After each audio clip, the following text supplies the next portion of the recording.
what was that morning program? Yung Di ba doon ka nag-start? We're live. Coach, we're live. We're live. We're live on Facebook. Okay, so we watch what you're saying. Hoop coaches. Okay, we'll start na, Coach. All right. Sige, you can start. So we're live on Hoop Coaches International. You know the link already, Rick? Can you send it on my messenger? I-share ko sa meet. Naghihintay silang lahat. Okay. Gigisain daw nila si Bill. They're all excited to watch. Lahat ng ginigest natin sa media. Of course. Iba tumatanggi, nahihiya sila eh. Blacks. Talaga. Some guys have refused because they're saying they're not worthy of it. Second, it's not about it. It's about sharing our experience and people learn from it. Yeah. Coach, I'll wait for you to share before we start the introduction. I'm just sharing the link on your Messenger, Coach. Messenger. Yeah.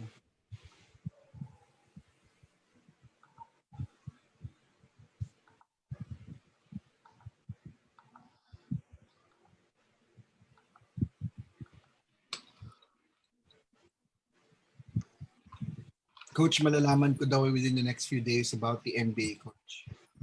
Wow. Kasi hindi pa sila fixed sa NBA. So it really depends. If they push through, malabo. If they don't push through, pwede. Just what's the right click dito sa ano? Oh, yeah, I figured it out. Okay. I send the link to your Okay, we're live, and we have watchers already on. I'm just gonna share. I'm gonna share this. How do I share it? So I'm gonna monitor on Facebook. You guys enjoy. Thanks, Coach. Okay, so I'm making you the host again, Mr. Rick. Thank you, Coach. So and now you're the host. Okay. Hold on, Bill. I'm just sharing it. PSA. All right. I'm sharing it to PSA. Hi, guys. I'm sharing. Right. Good evening, Philippines, and welcome to another edition of Usapang Media. Dito sa ating programang to, alam niyo naman that we talk to different people who are in various forms of media, not necessarily in sports. Tonight's guest is someone who I have long admired and followed since my school days. That is simply because that we had no one from my alma mater Ateneo who was in media. And I was told by my teachers to follow his career and to see if I could emulate it. And this man, in my opinion, along with others like Kinito Henson, blazed a trail for people like me. Because this man, our guest tonight, was not only writing in a newspaper, but he was also reporting hard news. We're not even talking about sports, hard news. And then when it came to sports, he was the anchor. How do you divide your time among all three things? How do you do that? Even back then in the 80s, not many people were doing it. And yet, it was a goal that I aspired for. And I followed this gentleman through the years, through the decades, and I'm proud to say he's a friend, he's a colleague, and an idol. Without further ado, the great Bill Velasco. Magandang gabi, Bill. Thank you very much, Rick. Nakakataba ng puso at nakakatanda. But thank you for the appreciation. It means a lot. Well, ganun din naman yan.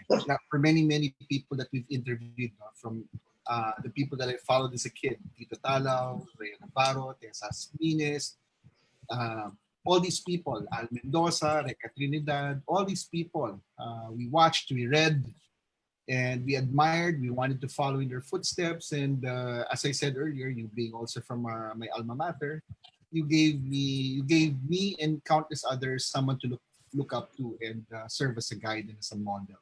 But before we get into the meat of the matter, Bill, tell us how you've been during this pandemic, during the lockdown, from the ECQ to the GCQ. Well, Kinito and I had just finished a book the 50 greatest Filipino athletes of all time. I was actually beginning a new project on the drawing board. I wanted to put up an Asian boxing channel. And, we talked to investors already, and we were about to get the funding, and the pandemic hit. So since then, I've been doing a lot of writing, a lot of planning, trying other projects. I've been offered a job at another network, and we're set to meet this week. And these are a lot of interesting developments happening, and God is guiding us in a different direction, and let's see where it takes us. During this pandemic, and pardon my dog who is barking over there. During this pandemic, have you had time to? Obviously, you've had a lot of time at home. Have you come to a realization about certain things, about the direction you want to take? Well, I think what the quarantine has revealed to a lot of us is a lot of the things in our life that are not essential, a lot of the things that are essential, and a lot of things that we may have misjudged as being either essential or not essential in our lives. I don't miss going to the malls.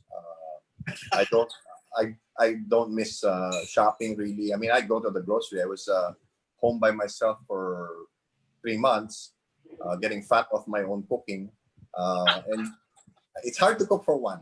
So, but I think also we have had opportunity to think for ourselves what is really important to us, and that is the connection, the human connection, family.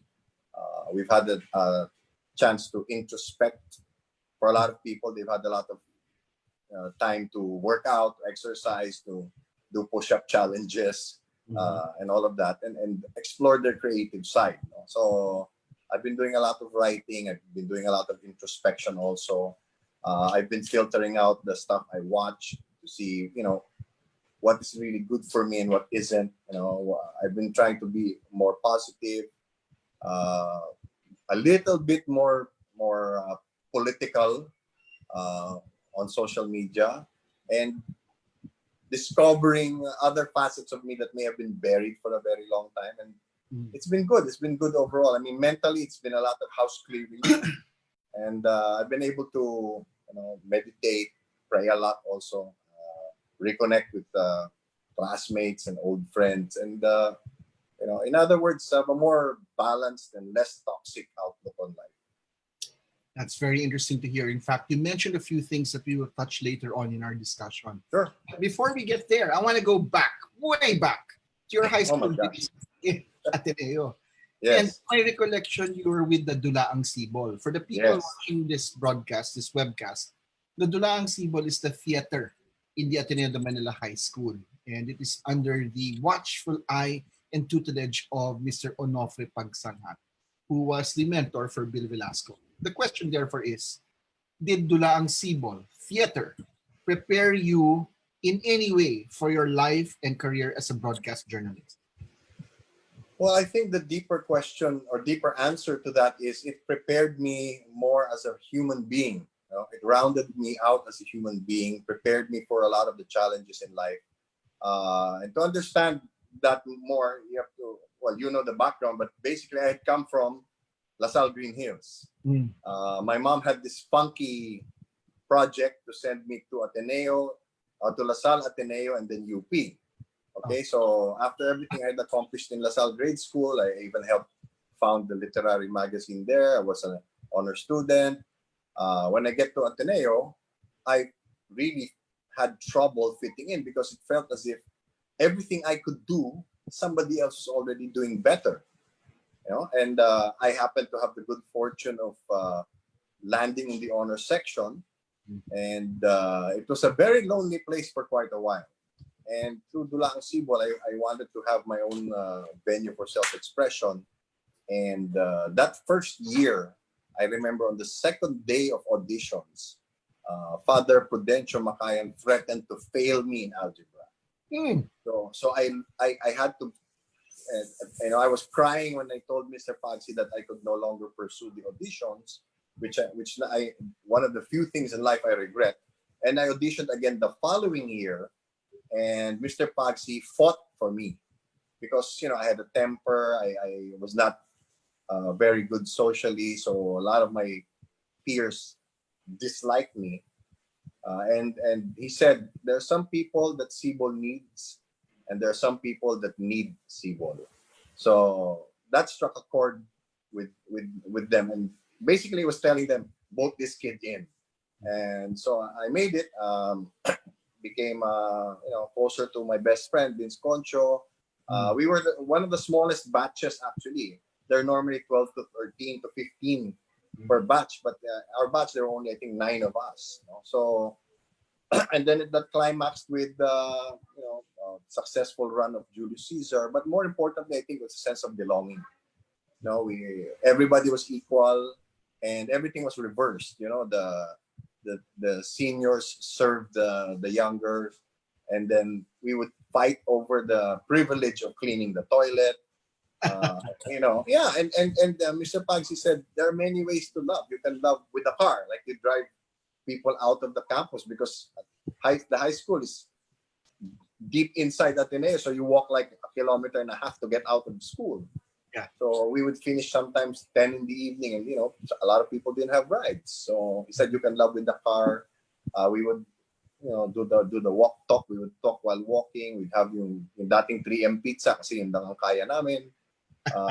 But created a lot of memories because we were forging something that a lot of young people did not have and did not have the privilege to have. And what most people don't know is at the back, behind the audience, we always had some image of Christ. Whether it was stained glass, it was a piece of wood with nails hammered into his silhouette, whatever. But we always had, and that's who we were performing for.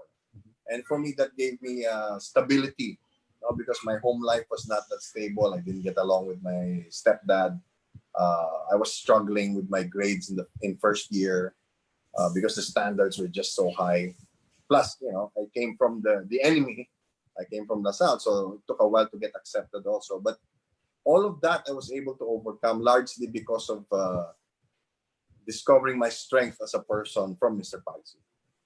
You mentioned earlier when you were in LaSalle for your grade school years, you helped found and form a literary magazine.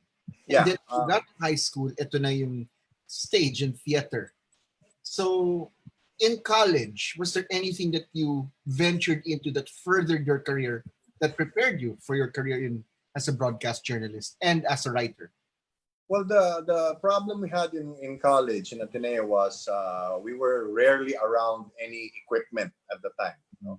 So a lot of it was, we were watching film, we were doing theory, content analysis.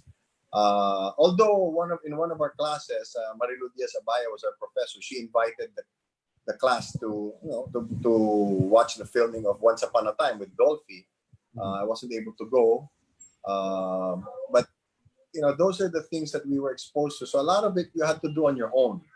And I developed the habit of training myself, of looking for ways where I could learn more, whether locally or internationally. And you really had to be independent at the time because I even went to Rizal Library then, and the most recent broadcasting book was 1956. And it was an update of the 1953 edition at the time.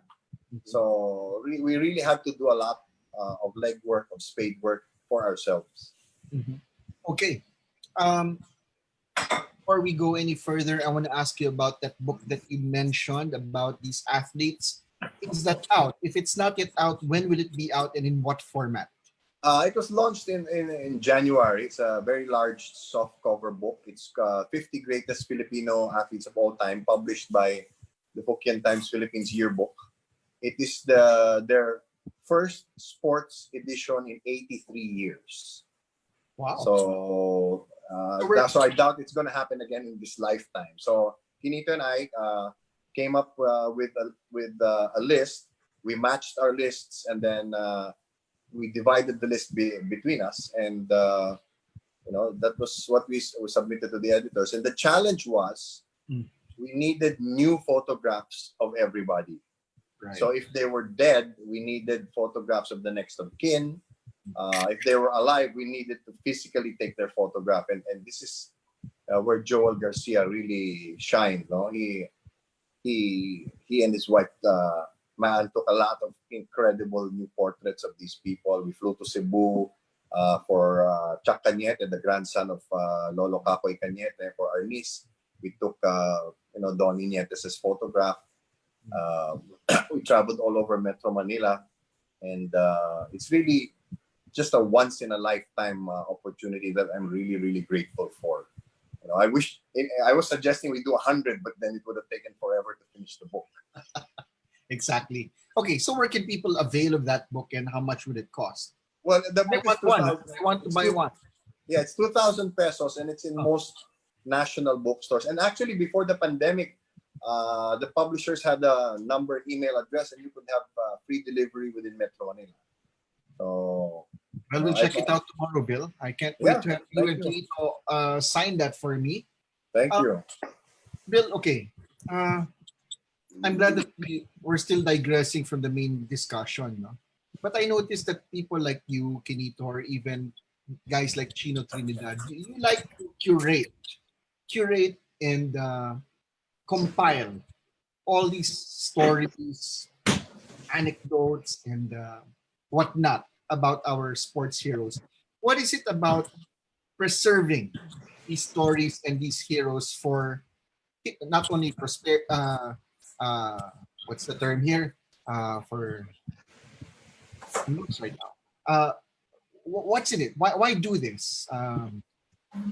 That's actually a very good question, Rick. I was asked that once, but many years ago. And basically, if nobody's gonna do it, then it's lost. I mean, even Jose Rizal said, those who do not recognize their past are condemned to repeat it. So for me, I thrive on things that have never been done before. So I always look for who was the first to do it, who was the first to accomplish it.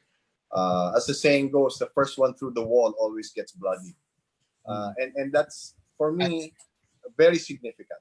Okay, so when people say things that, oh, this hasn't happened, actually, it's been done before, it's happened before. And Filipinos in general, and I hate to say this, and I might get into trouble again, but Filipinos in general do not have a sense of history. No, that's true. It's true, man. I mean, you ask young people today who Flash Elorder was, and he died in the 80s, and that was just 35 years ago, and people don't know who he was. Do you remember Bill yung monument ni Bonifacio ginawang sampayan? Naalala mo yun? Yeah. And that created an uproar. It was? Yeah. And actually, even the bust of Pancho Villa and in cemeteries was overrun, and stories were done on it. And I believe his grandchildren gathered to have it cleaned or pay a caretaker and all of that. And we really have to remember more than that. We can't just leave markers. We really have to remember the substance of those people, what they had to go through, what they did. I was so lucky because I was able to interview Senator Ambrosio Padilla twice before he died. Wow. And I wrote about the Islanders. In fact, I've written a full-blown movie script on the Islanders, our first ever Olympic basketball team. And can you imagine, 1936, there was no flight. There were no aircraft commercially, so they had to take 1 month just to get to Berlin to participate in the Olympics. So there were 3 weeks at sea from Manila to France, and 1 week by train from France to Berlin, where they faced persecution because they were Asian. They weren't all white. And I wrote about this and how we should have won a gold medal because we were cheated twice by conspiracy between the Americans and the Germans. So, these are things people have to be aware of, because we seem to be aware of it when it's, American history, or maybe we don't like our history because a lot of it was we were being occupied by somebody else. But we have to look at what was accomplished, what's been done, what progress has been made, what changes have occurred throughout our history also. So that's one of the things that I like really writing about and reminding people. I recently joined an NBA discussion group, and they posted 4 photographs, Ben Wallace, and so on. And who would you like guarding the paint? And I commented Bill Russell. He wasn't even part of the discussion. When you talk about greatest of all time, everybody's saying Michael Jordan, Kobe Bryant, Shaquille O'Neal, LeBron James. Bill Russell won 11 championships. A couple of those as playing coach.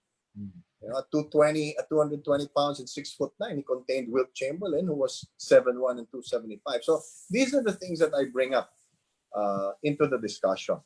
Sometimes I'm ignored. Sometimes people think about it, but that's the role that I've given myself, the mandate that I've given myself. That we have to remind people of what's been forgotten and what's been lost.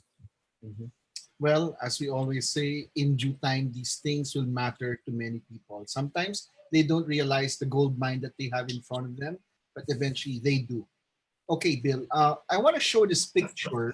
I'm going to share this to people, and I want you to explain this. I know you posted this on Facebook recently, but nevertheless, ayan. Oh my gosh. That was one of my... memorial. In my first 4 years in ABS-CBN News, 1986 to 1990, this must have been about 1989 because 86, 87, and part of 88, we didn't have vests yet. So this was just covering a track and field event in Rizal Memorial. And as you can see, must have been about 50 pounds ago. But at the time, there was a lot more legwork being done, primarily because, when ABS-CBN first reopened in 1986, we weren't even provided vehicles right away. So they gave us coupons for gas, and I was personally covering other beats because sports was not yet considered a full-time beat. And I was logging 100 kilometers a day just within Metro Manila on weekdays, and 150 kilometers a day on weekends with my cameraman, Ray Chodoro. God bless his soul. He was my first cameraman. And this brought back a lot of memories for me. And that's how we had to do it. That's the work we did. And at the time, people like me, the few people who really covered sports, were not received well by the print media. We were considered lazy and overpaid. But I brought this up at the golf tournament. They're sitting in the clubhouse sipping iced tea in air-conditioned rooms, waiting for the golfers to hand them the scorecards. I'm out there in the sun, baking, having to shoot video of the actual putt or the actual tee shot to go along with the story. So who of us is not, who of us is underpaid and lazy? Or overpaid and lazy. These are the things that I had to prove to myself, and I'll never forget that the late Sim Soto was one of the first really who made way for me and who opened doors for me with the print media. So he actually was president of Scoop at the time, and they created an award specifically for us. So in 1989, we were given the Broadcast Sports News Agency of the Year. And I don't know if that award's ever been given out again. I still have the plaque, actually. So that was, this photo brought back a lot of memories for me. And I want to ask you, watching you in C-Ball, there's a sense of theater, drama, and in the way you speak, But watching you on TV, there's this wry humor. Yeah. Who influenced? That's different. The way there's this subtle dark humor in there. Did anyone inspire you to report that way? Because your reporting seems to come from. Because I remember, this is a little comment I have to make. When I was doing the UAP football finals, we were calling it very cool, just like you're watching European football, and we were told by the director, no, you have to jazz it up. You gotta talk like a noontime show. Then I said, wait, this is football. But yeah, Filipinos are looking for this kind of discussion. All right. So there's the question. How did you arrive at your delivery? Is that deliberate? Were you inspired by someone? Well, Mr. Pagsi, you have to recall, was not just the moderator of Dulang Sibol. He was also the homeroom teacher of The honor section. 1A, the honors class. And he would teach both English and Filipino. So we were trained to segregate. There's no such thing as Taglish to us. So as much as possible, you speak in an independent clause in either language. You don't mix up the two if you can help it. And that really helped firm up my delivery. And then of course, two of my friends who unfortunately have both passed away, Joe Cantada and Romy Quintanar, were also very influential to me. Because remember, I had 4 years of hard news background, and I was covering basketball and boxing and all that stuff for ABS-CBN Sports. When I got over to Vintage in 1990, because my professor, Seb Sarmenta, invited me to join the production team, Joe Cantada, said, in his baritone voice, which Seb does so well, pag maramot mo na, kaibigan mo, pero parang hindi ka madapuan ng langaw. He said that. So he said that he felt that I was, looking down my nose at people during the game. I was very neutral, very stoic. And then I covered a boxing match with Romy Quintanar, who was yelling and screaming, and his sweat was spraying all over the place. And he said,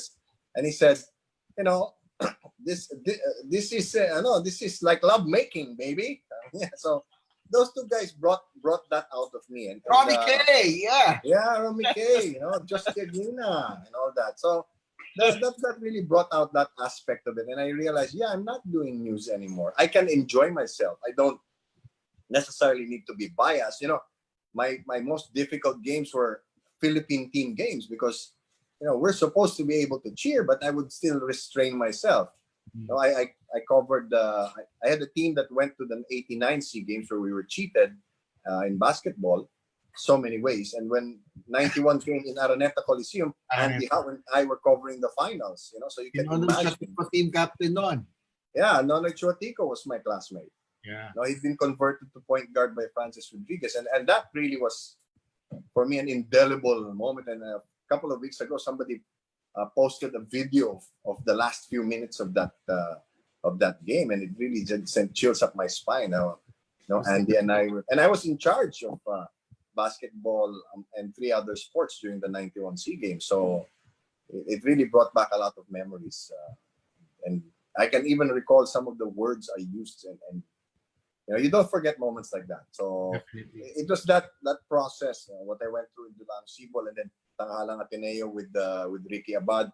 I did Teatro Filipino briefly with Rolando Tino, and then I even did Oedipus for UP when I was already a reporter, and that really helped. When we started in the morning show, I didn't trust our teleprompter operator. So when I would do the sports news, I memorized everything. 6 to 10 pages of sports news every morning, including the stats, the times, the scores, everything. So I think that really prepared me. So people are saying now, sometimes when I do interviews and they notice you're not recording anything, and then when it comes out in my column or in a story, it's word for word what they said. That's the training that I had at the time. You really do more with less, and we were forced to do a lot more in those days. I'm going to backtrack a little bit. You talked about Vintage Productions under the great and visionary Bobong Velez. No? What did Vintage Sports bring to Philippine broadcasting, in your opinion? Because ang dami dumaan dyan. Sir Sev, you have Ronnie Nathaniels, diba? Ang dami. Ed Pixon, exactly, diba? So, what did Ingoy Pengson? So, what did Vintage bring to Philippine broadcasting? Respect for the profession, I think, and this is something that I frown upon, especially now. In the pandemic, I've actually written a column about it. That some of our fellow broadcasters they do stuff like this, and they're not presentable. They don't shave, or they cover their hair with a cap, and then all of a sudden you can't see their faces. They don't dress like they're doing a broadcast. Presentable ba to, Bill? Oh, well, yeah, of course. Of course, mahal yata yung t-shirt na yan eh. No, but respect for the profession. You know, we had meetings before and after. And I was the executive producer in my second year in Vintage. So I took a lot of heat, you know, when some of the commentators would go off tangent, you know, or the language was not appropriate, the terminology. We really hashed these things out, you know, even how we dressed, if your tie was crooked. You know, I was teaching people how to, you know, sit on the end of your coat so the shoulders would get pulled back and it would look nicer. So you know, those were the things that we really did. You know, we shared knowledge. We were very strict. We held ourselves up to a higher standard. And when I was executive producer, I would even require the reporters to go to practice the day before a game, because how will you know if this player is going to get benched for misbehaving, or you know, somebody missed practice, sprained an ankle, or you know, the import misbehaved. You know, you won't know that unless you were there. So I stressed that a lot. I took the editing very seriously. I sat with all the editors when we were creating features and segments and all of that. So we were very, very strict about the standard that we were putting out there. So you know, and plus, whenever Joe Cantada spoke, we listened, because this man had been around for, you know, he'd been around since the 60s. You know, they used to do the tour of Luzon continuously live over the radio. Can you imagine? You know, and I was the first batch that was no longer required to do radio, and I felt so bad about it, because I wanted to do radio because I thought the training would be fantastic. Yeah. You know, and now, again, without trying to offend anybody, the people who do radio are not taught the difference when they are brought to television, and vice versa. The people who do TV are not taught the difference when they do radio. So you see it. You know, we see these things. We've had repeated discussions, especially when we were doing the NBA, because you know, Sev, Butch, Bob Novales, a very young Miko Halili, you know, we were Danny Francisco. We were talking about, if we are already the best at what we do, how do we get better? And the only solution was to study abroad, and we couldn't afford to do that because we were already raising families, and you know, we weren't even doing sportscasting full time, because at that time you couldn't support a family with what you were earning. So you know, the training was really, for me, to this day, I carried that, you know, training. I can do everything. So I know when the cameraman is making excuses for not getting the right shot, or if the camera is on autofocus, you know, if your subject moves off center, it zooms into the background, and your subject's suddenly blurred. You know, the lighting, everything. I can do all of that because I trained myself to do it, and therefore, you know, you can't fool me. You know, you can't make excuses for doing sloppy work, and a lot of people don't like it. You know, but you know, that's the standard we have to have. I mean, if it's, you know, Frederick Tensu's favorite saying is, "Good enough never is," and I agree with him. I mean, I agree. Yung pwede na, hindi pwede. Exactly.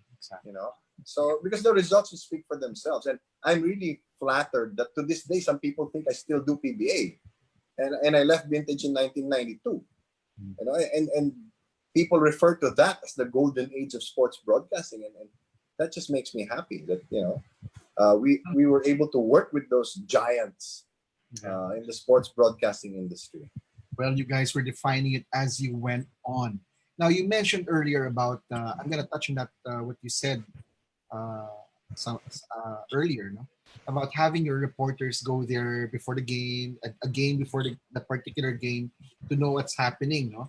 Now, I want to, as I bring up this picture, want to ask you, as per Bill Velasco, what is the art of the interview? Okay. I actually teach this in my broadcasting workshop. One of, I think, of the most neglected aspects of the interview is the pre-interview. I've been working for 34 years now, and of all the dozens of times that I've been interviewed, I've only experienced the pre-interview once, and that was when I was interviewed for Martin Rivera's talk show, Martin After Dark. No, his writer sat with me for an hour. So by the time we got to the set, the questions were already at a deeper level. That's one. The second thing is, when you ask a question, you ask an open-ended question. And a lot of people, a lot of interviewers, sadly, will throw out a statement. So the interviewee doesn't know how to respond because there's no question built into it. Or they'll ask a question answerable by yes or no, and then there's no follow-up.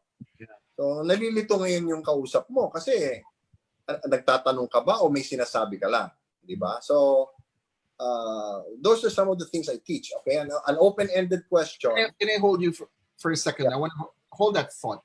Have you noticed our American mentors who are here, who are coaching in college or in the PBA, sila Norman, sila Tim, they get snarky when those non-questions are asked. Napansin mo yun, Bill? Yes. Di ba? Parang because they're telling you that you're not doing your job. Exactly. Yeah. And some of the questions are set up. You know, these questions are skewed, or they're trying to bait you into initiating conflict with somebody. I don't do that. You know, I had somebody on hardball one time. He got into a conflict with his sports federation because he competed internationally, but he used somebody else's license to compete. And I called him on that on the show.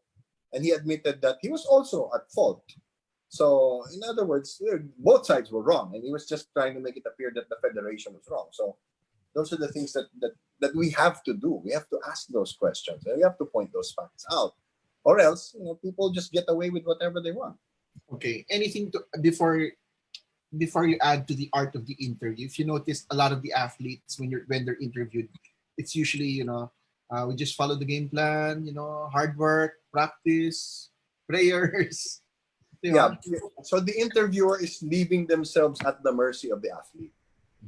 Okay. So you have to have something deeper. Like, you know, if you were at practice the day before, then you know if, let's say, they got into an argument with somebody, o kaya makikita nila, mapapansin nila, mayroong hindi pinapasahan ng bola, or maybe the strategy that they initially discussed, that player didn't follow. You know, you would know that if you again did your homework, if you dug deeper. It's not showing up at 2 hours before the game and just mining all that information from the assistant coaches. You know, because they're also going to filter. They're not going to project anything negative unless they want the coach's job. You know, so you have to recognize that you have to leave yourself infallible also. Exactly. So take us to this picture. What happened here, and what was this moment? Obviously, All-Star game to.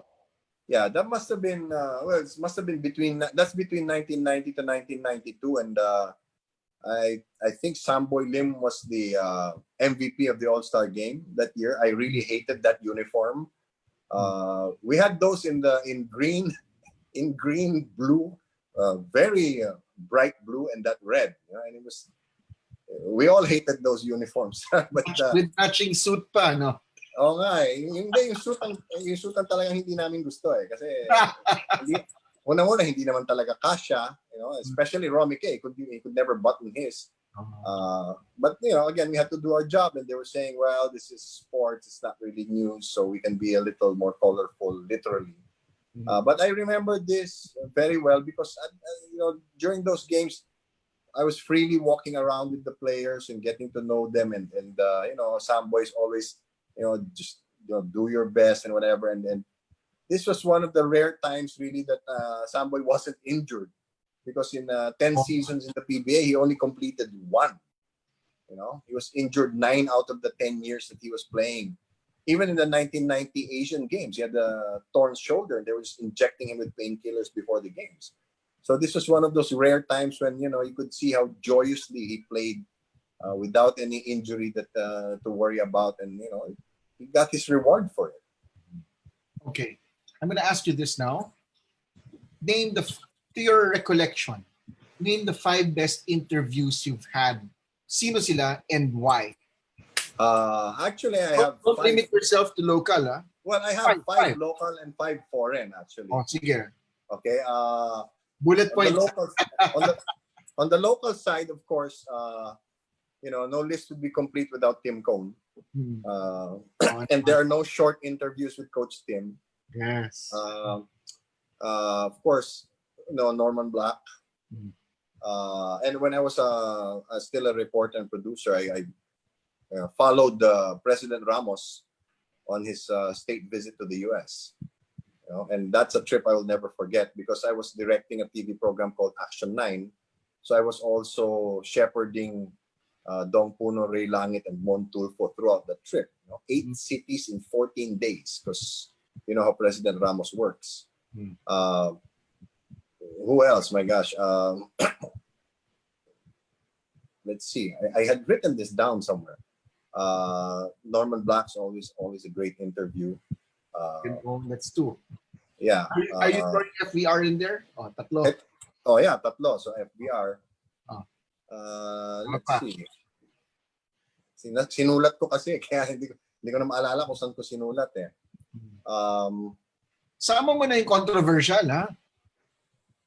Controversial. Wala namang masyadong controversial eh. Oh yeah, Orly Mercado when he was a senator. Because he literally left the session and walked up to me in the press box and I got so nervous. And he said, Bill, before I forget, I just wanted to tell you that I really respect how you do your reporting kasi hindi ka na may personal. And for him who was a senator but also an original DZMM reporter to say that to me, wow, it was very heartwarming. Let's see, one more. Dami kasi. Of course, my favorite is Sean Chambers. If that counts as a local interview. When I was doing the PBA documentary, we visited Sean in Sacramento, where he is now, a school official there, and we had to stop filming at least twice because he was teary-eyed whenever he would talk about his time here in the Philippines. So that's 5. Internationally, top of my list would be AC Green. He was my first NBA interview when he came to the Philippines. He was on his way to becoming the NBA's Iron Man at the time, but more importantly, he was a really devout Christian, and he literally saved himself from marriage. Another one would be Kareem Abdul-Jabbar, Anthony Suntay, That's interesting because Kareem has never been the loquacious type, the madaldal type. Only years into his retirement was he more talkative. Yeah, when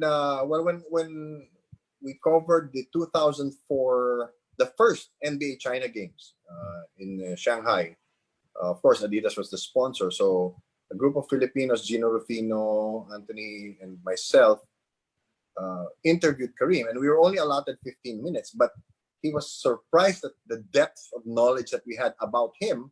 And I was even asking him about his books on African American history and all of that.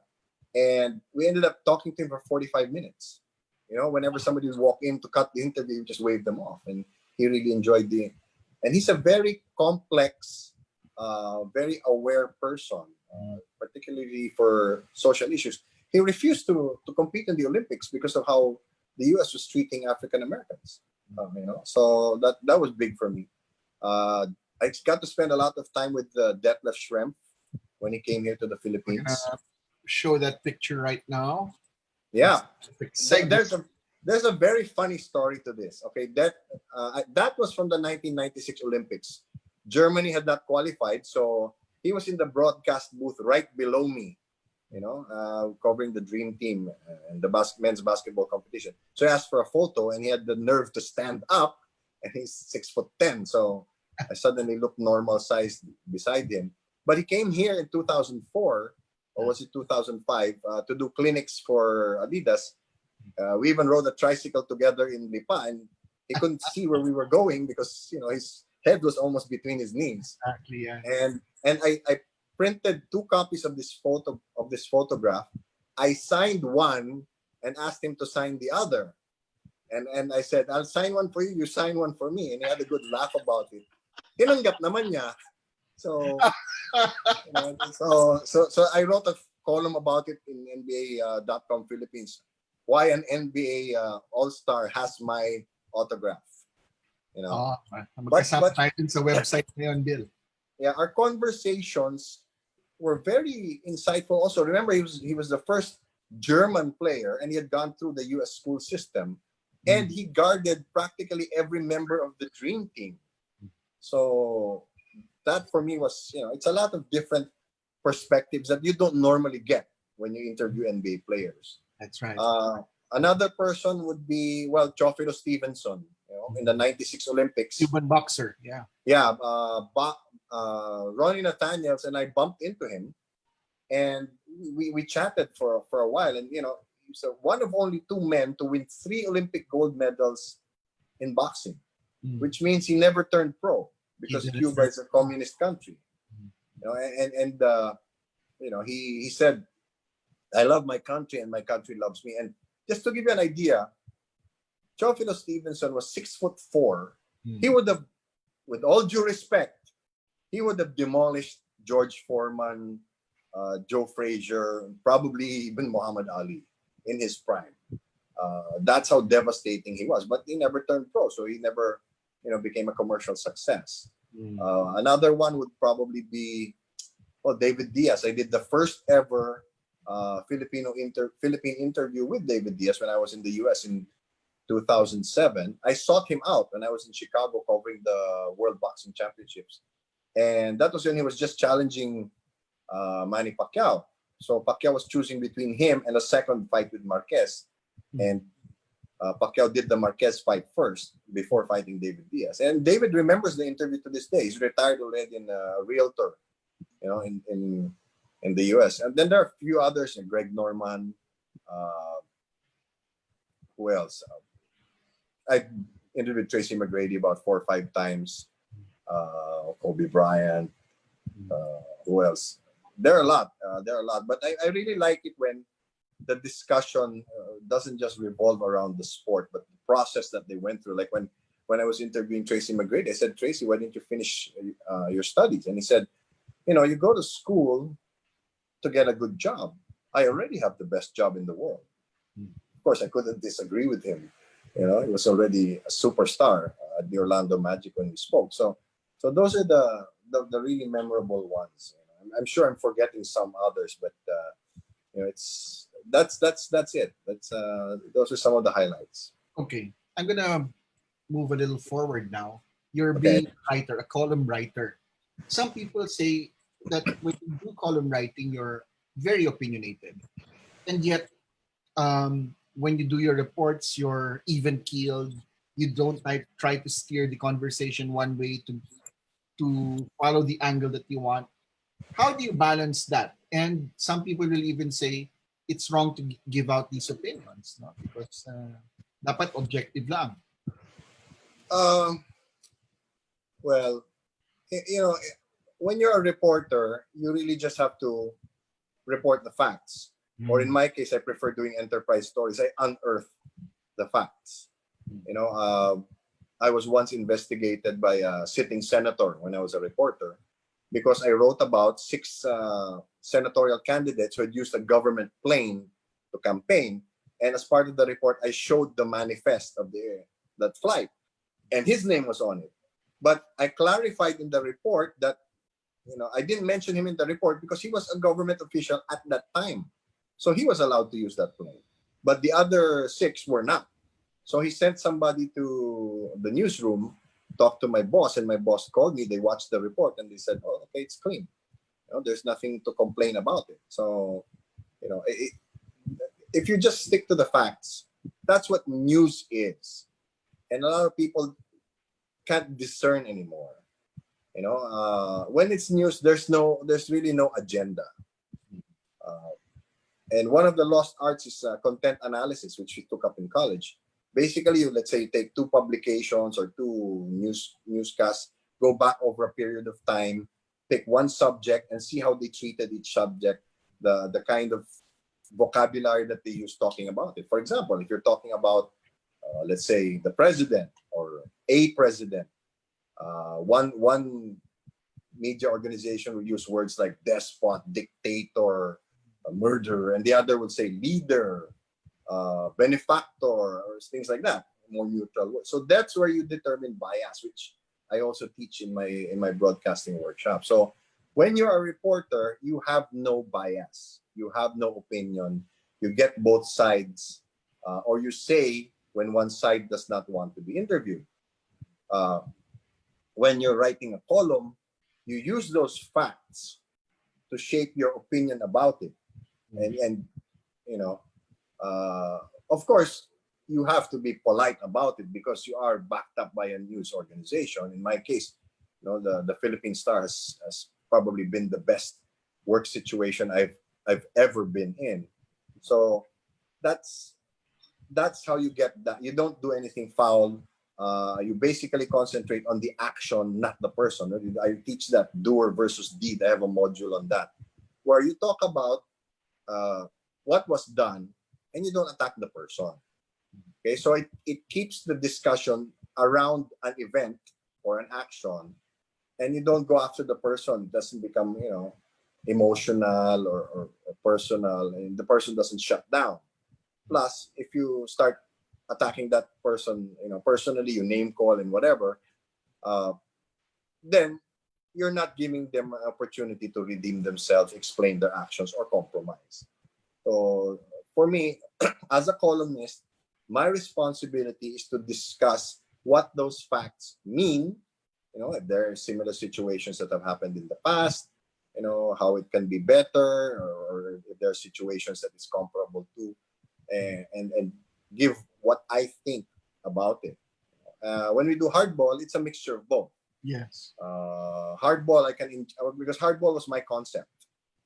So I pitched it to ANC at the time when they were shortening The World Tonight. You know, at that point in 2006, it was 1 hour long. They were going to shorten it back to 30 minutes. So that 10:30 p.m. strip was free. So we had just a few weeks to prepare. And you know, with the concept, it was mainly a discussion program. But it was also designed to be fun, you know, and to laugh at the foibles of people. Of course, I poked a lot of fun at Boyet, you know, Boyet season in over 13 years. A lot of it was really just, you know, good-natured buddy talk, you know. So that was the nature of the show. And whatever is your premise, your agenda, your direction, you stick to it.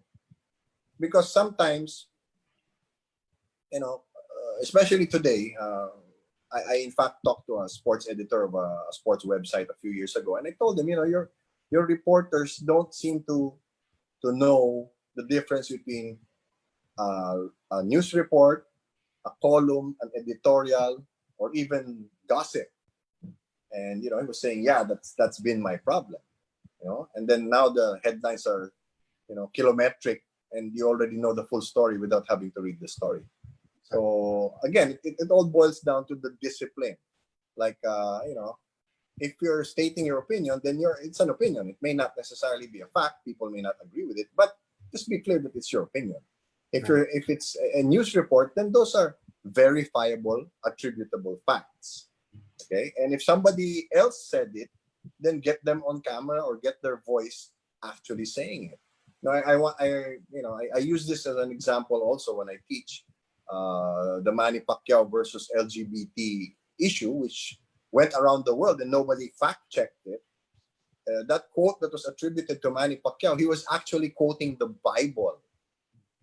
So that was a quote from the Bible that he was reciting. And after that, he said, I help our LGBT, I love our LGBT brothers and sisters. Marami akong pinag-aaral sa kanila.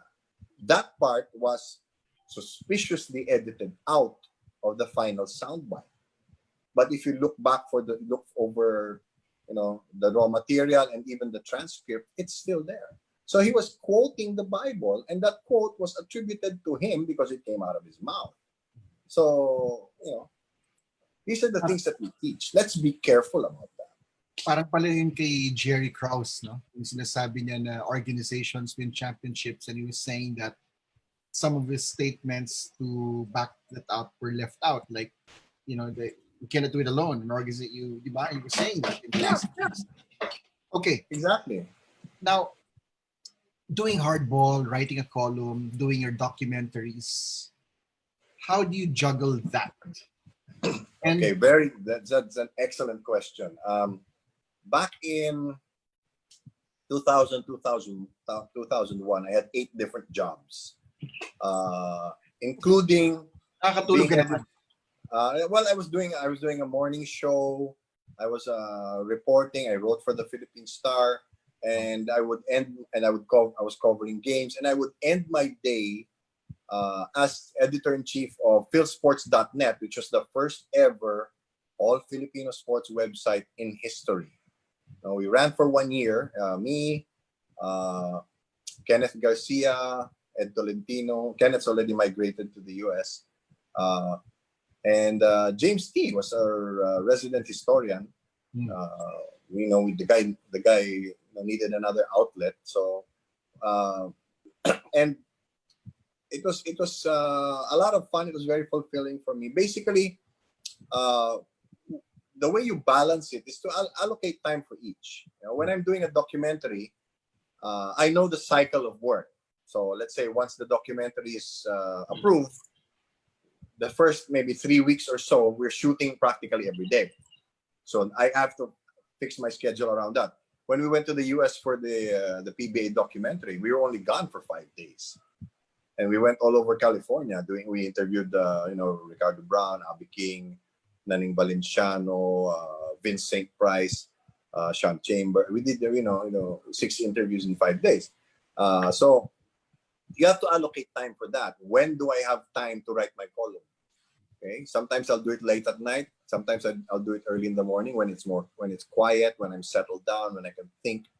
And I've already taught myself that when I acquire new knowledge, it automatically links up to the previous knowledge that I've had.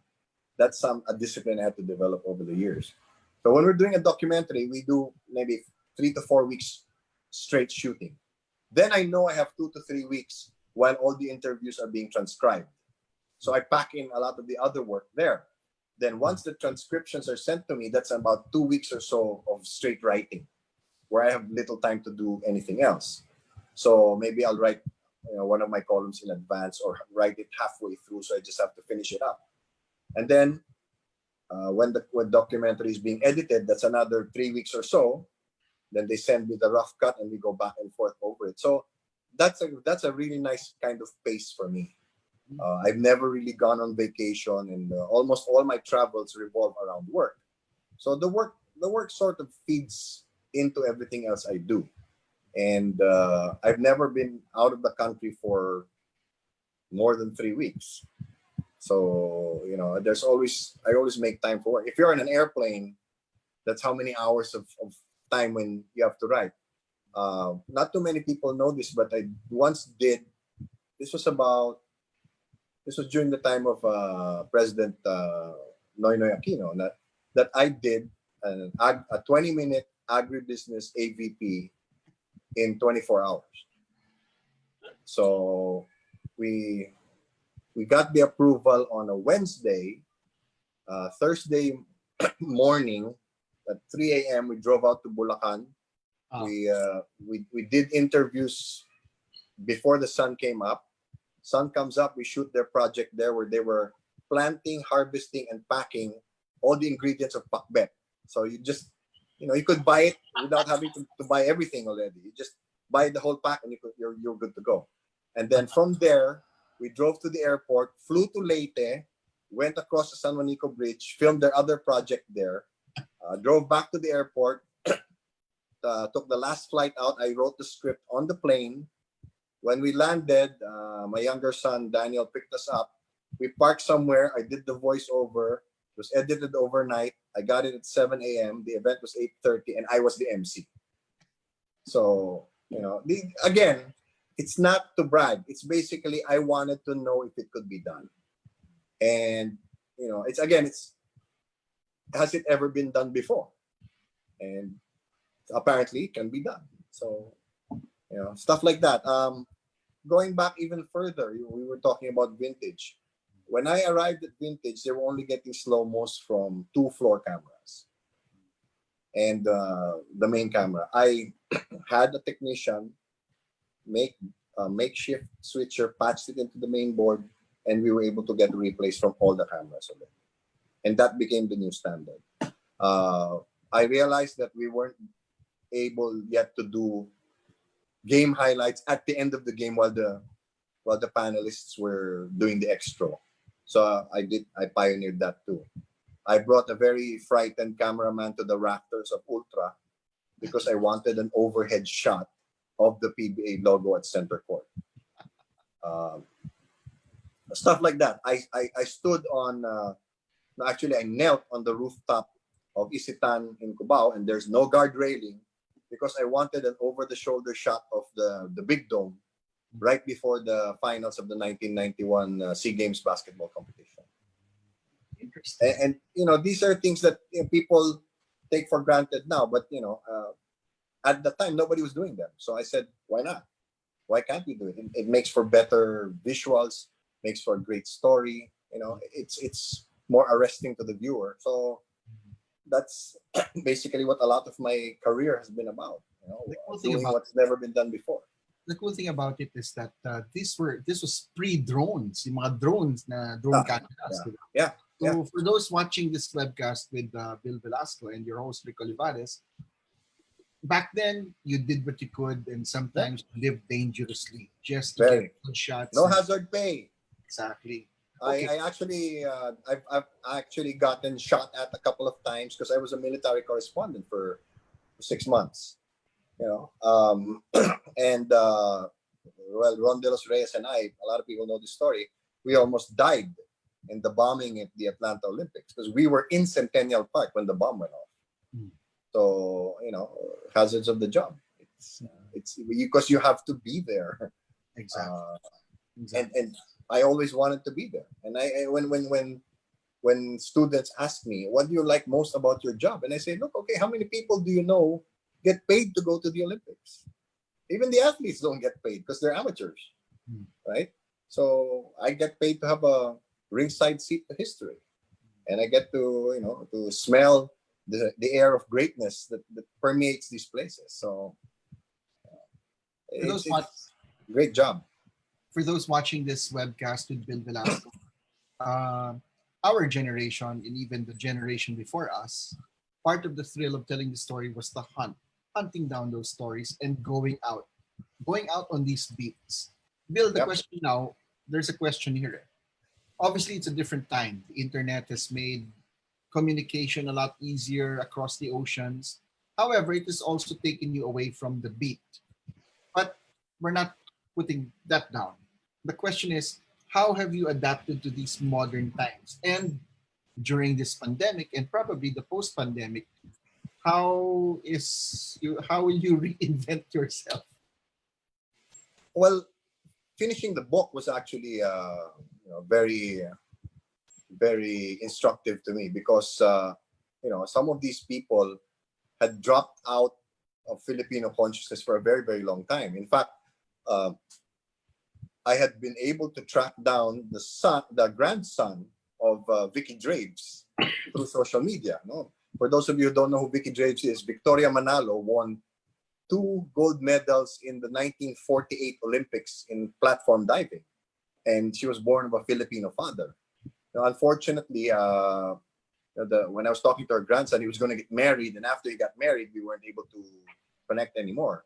But the fact that I was able to do that, gives you an advantage of the time. But you also have to know what you're looking for. You also have to know who you're looking for and how to find out. I mean, not everybody we contacted agreed to be part of the book. Some of them didn't want, or maybe the children or grandchildren didn't want to be involved, or some of them wanted a compensation for it. But the problem that we don't realize overall in the news industry started in the US. They started sending less and less reporters out into the field and started being dependent more and more on so-called experts. Now, the danger of this is you don't have the first-hand information, and secondly, the expert may have his own agenda.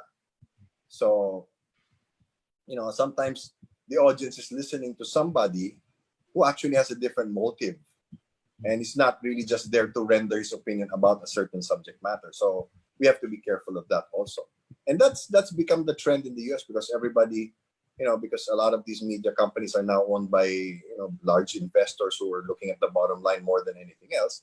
A lot of newspapers in the US are closing down, or they're owned by, by hedge funds and all of that. And it's really hurting the news industry overall. So if you have the opportunity to find an independent source, even if it's a local newspaper or radio show or what, who really just gets the facts, breaks the stories. A lot of the biggest stories in North America in the last few years were broken by small town or city newspapers.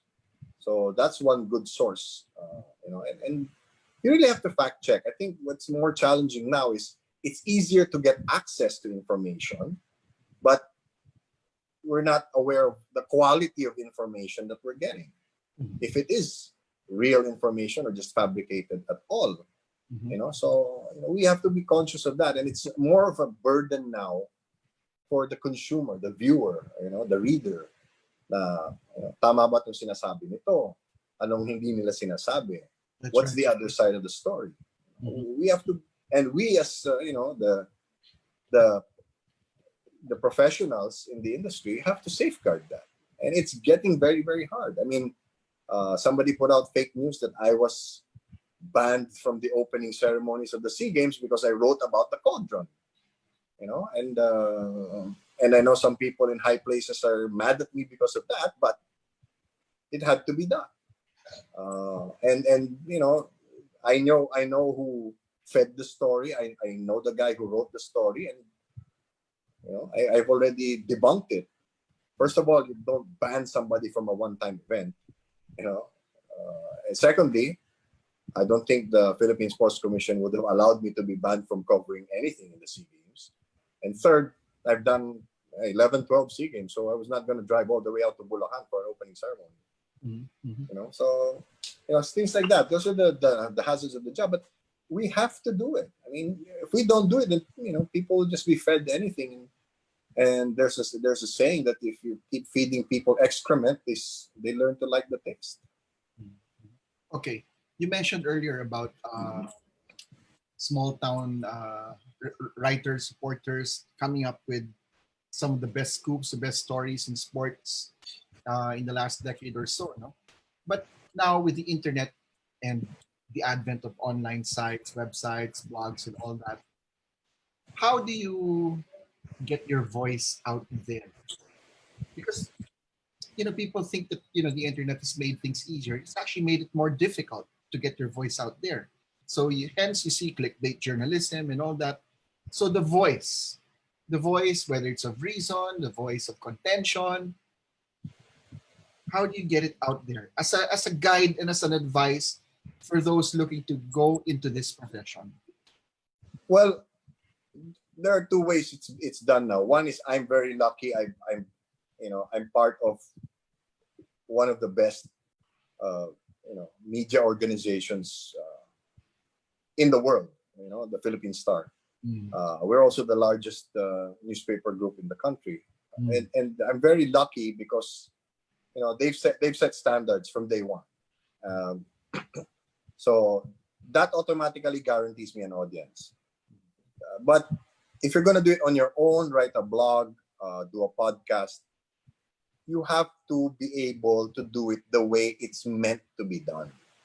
In other words, you don't use it as a soapbox, to attack people.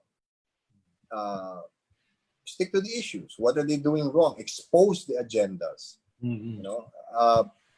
Balance everything out. Like I wrote in my column today, if you're going to say something bad, don't negate the good. Acknowledge it. Okay, this person, for example, Douglas MacArthur was the greatest field commander in the history of warfare.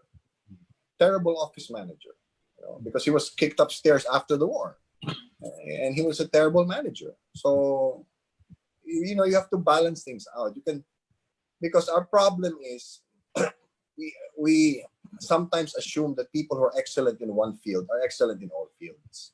That's why we're surprised when athletes get bankrupt or they're terrible public officials because maybe they didn't prepare for it.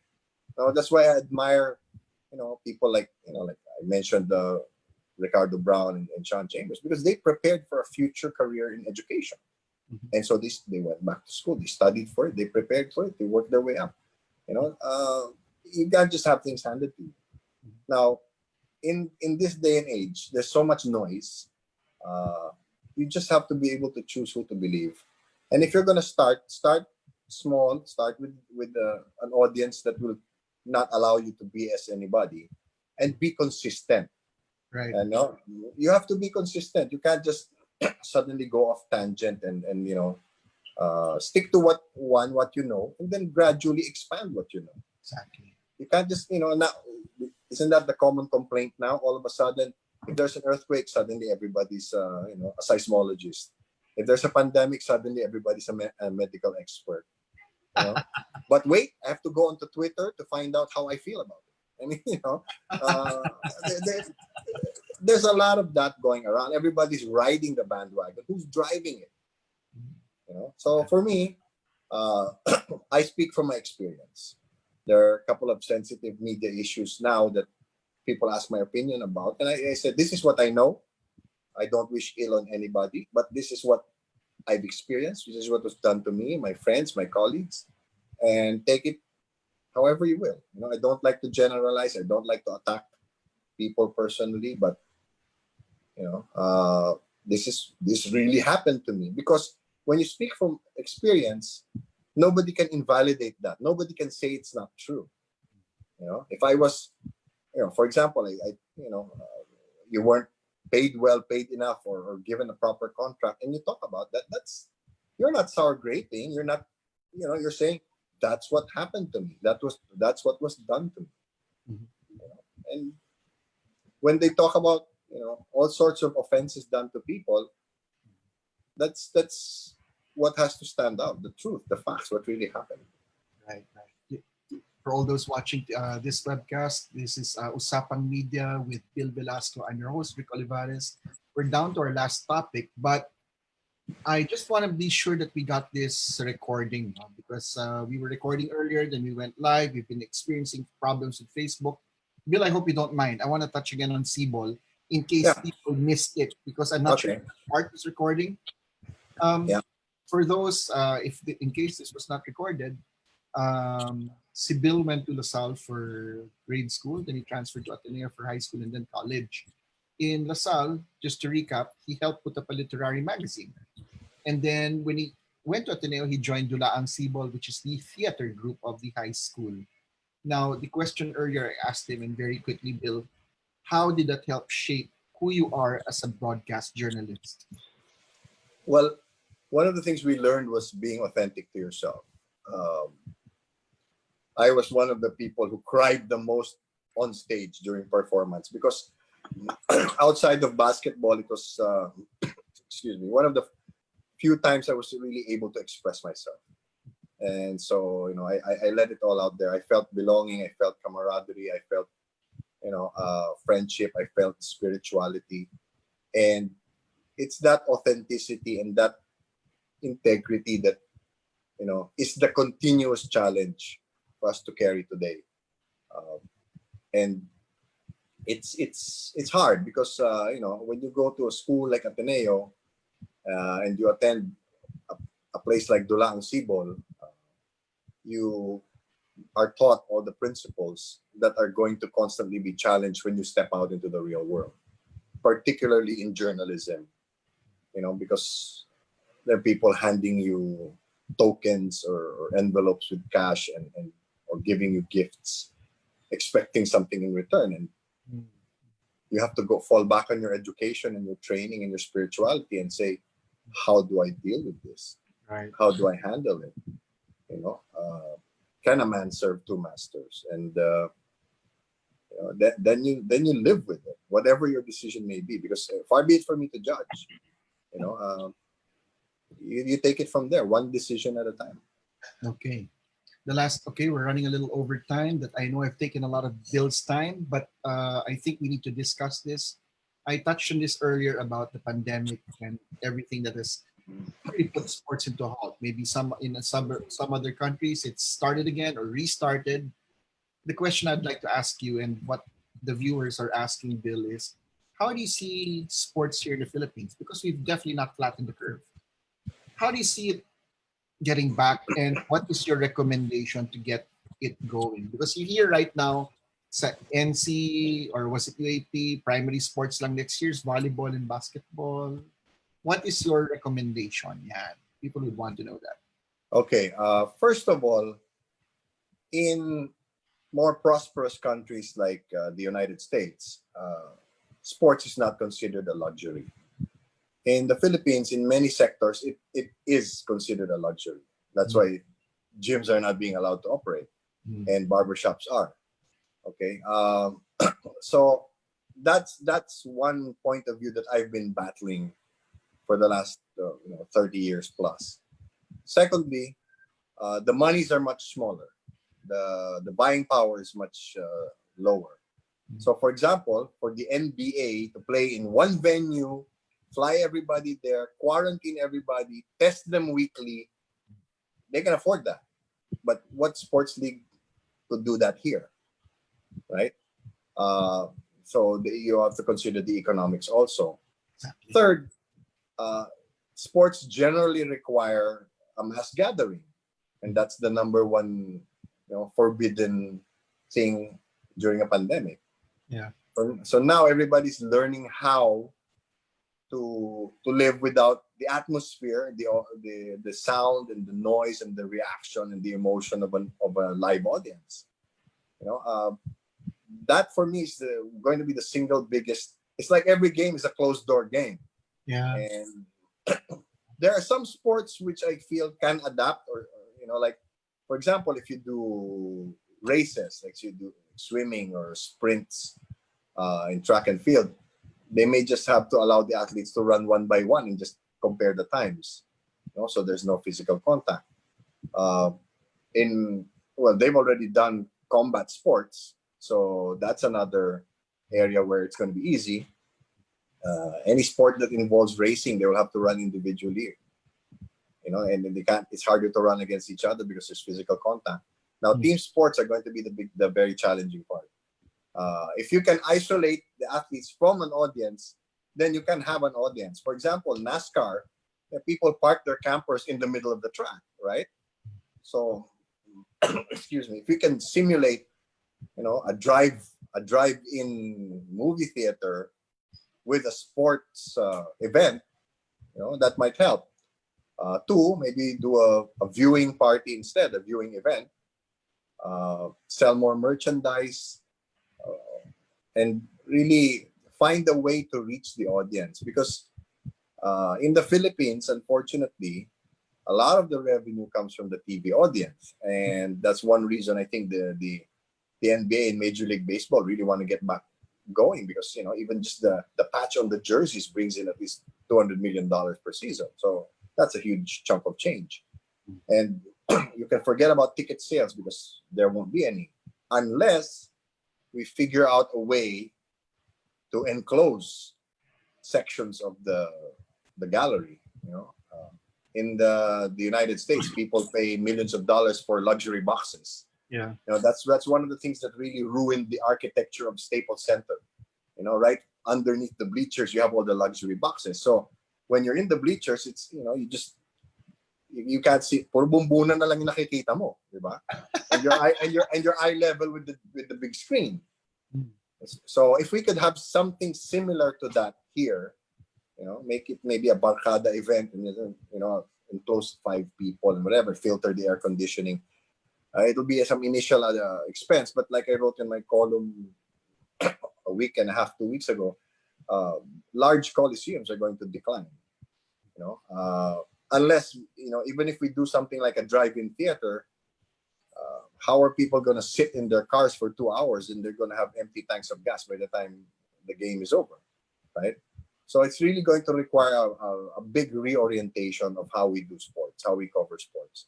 The more intimate sports, like like combat sports, will, I think, thrive more because one, less space is required.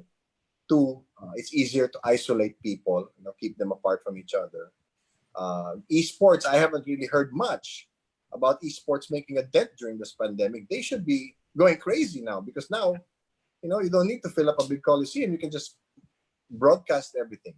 Yeah. And the advantage of esports is the manufacturers control the product, they control the competition, they control the broadcast. So they should be making hay now, and make the statement that that's why we're now in the Olympics.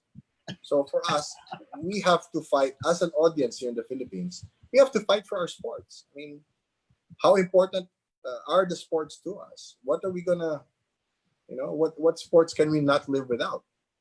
I think that's a decision that collectively we as an audience have to make.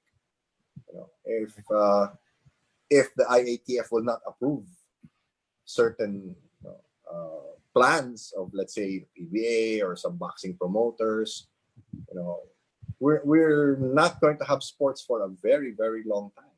Right. And that's going to be very, very sad because all we're going to end up doing is talking about the past. Exactly. For those watching this webcast, Usapang Media with Bill Velasco, if you notice, that last question that I asked him was, how does he see sports in this pandemic and post-pandemic era?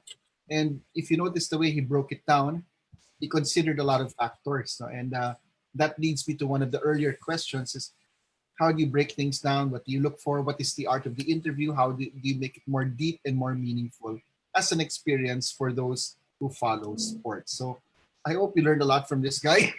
Excuse me. I hope you learned a lot from this guy because his experience is off the charts and doing a multitude of things, a myriad of things. So, Bill, any parting words? It's been a pleasure as always. I know we can keep Thank this you. up until midnight, but we all have other things to do, and I know you're a busy man. Maybe we'll have a part two. But Anytime. any parting words, my friend? Well, to people who are watching anything, let's be discerning. There's always a point of view involved, and there's always some information that may have been left out. Right. And if you disagree with somebody, please don't pick a fight with them. That happens too much on social media. It's so easy to brand somebody without knowing exactly where they're coming from or where they got their facts. So let's do some digging on our own. Let's be our own best investigative journalists. Yeah, and hanggang sa parting shot, may words of wisdom. Bill, maraming salamat for your time. Best Thank you, Rick. to you in all your endeavors. You check out that book. What's the title of that book? That 40 things. The 50 greatest Filipino athletes of all time. There you go, and it's available at National Bookstore for 2,000 Yes. pesos. That Yes. is a must for all sports fans because that is a slice of history. For Usapang Media, Coach Ariel Vanguardia, Joey Guillermo, sa Phil Oil Flying B Sports, Rick Olivares sa inyong lingkod sa ating talakayan dito. Bill, maraming salamat. Thanks everyone for watching. Good night and stay safe. Bye, pare. Bye. Thanks, Rick. Bye-bye.